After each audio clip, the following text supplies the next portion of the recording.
اکثر مسلمانوں کو اس بات کا اندازہ نہیں ہے کہ صحابہ کرام رضوان اللہ علیہم اجمعین کا اسلام کے اندر کیا مقام ہے، اور وہ یہ سمجھتے ہیں کہ صحابہ کرام بھی عام جیسے انسانوں جیسے لوگ ہیں، یا ہم ان کے بارے میں ویسے بات کر سکتے ہیں جیسے ہم ایک دوسرے کے بارے میں بات کرتے ہیں۔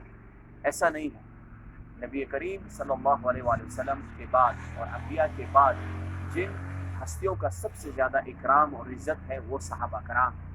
صحابہ کرام وہ لوگ ہیں جن کو اللہ تعالیٰ نے قرآن کریم میں نبی کریم صلی اللہ علیہ وآلہ وسلم کا صحابہ کہا ہے۔ ابو بکر صدیق کو اللہ سبحانہ و تعالیٰ نے قرآن میں نبی کریم صلی اللہ علیہ وسلم کا صحابی کہا ہے، اور اسی طرح اللہ تعالیٰ نے جب قرآن میں مومنین کا ذکر کیا ہے اور جن مومنین کو معیار بنایا ہے، جن کے بارے میں اللہ تعالیٰ نے فرمایا کہ رضی اللہ عنہم ورضوا عنہ، یہ صحابہ کرام ہیں۔ صحابہ کرام کا ایک بہت ہی اونچا مقام ہے۔ ہم صحابہ کرام کے بارے میں ایسے زبان نہیں کھول سکتے کہ ہم کہنے فلانا صحابی اس طرح یا اس طرح۔ ہمیں سب سے پہلے صحابہ کرام کے بارے میں جو بات کریں ہمارے دل میں ان کا احترام ہونا چاہیے، اور ہمیں یہ بات سمجھنی چاہیے کہ ہم کچھ بھی کر لیں، جتنے بھی متقی اور پرہیزگار ہو جائے، ہم صحابہ کرام کے ایک دن کی عبادت کے برابر بلکہ ایک نماز کے برابر بھی نہیں ہو سکتے۔ تو صحابہ کرام ہمارے ایمان کا حصہ ہے۔ صحابہ کرام صرف ایک تاریخ نہیں ہے کہ لوگ کہتے ہیں یار یہ تاریخی قصہ ہے، تاریخ میں اس طرح ہے۔ صحابہ کرام تاریخ نہیں ہے، صحابہ کرام ہمارے ایمان کا حصہ ہے اور ہمارے ایمان کا معیار ہے۔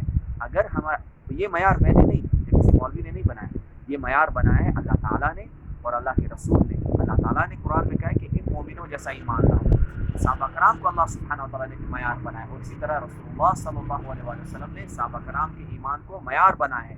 بلکہ وہ گروہ جس کے بارے میں نبی کریم صلی اللہ علیہ وسلم نے فرمایا کہ جو جنتی گروہ کا 73 فرقوں میں سے جو جنتی فرقہ ہوگا، نبی کریم صلی اللہ علیہ وسلم نے فرمایا کہ وہ کس کے طریقے پہ ہوگا؟ وہ صحابہ کرام کے طریقے پہ ہوگا۔ تو میرے بھائیوں اس بات کو یاد رکھیں، صحابہ کرام کی عزت کریں اور صحابہ کرام کے طریقے سے قرآن و سنت پہ عمل کریں۔ السلام علیکم۔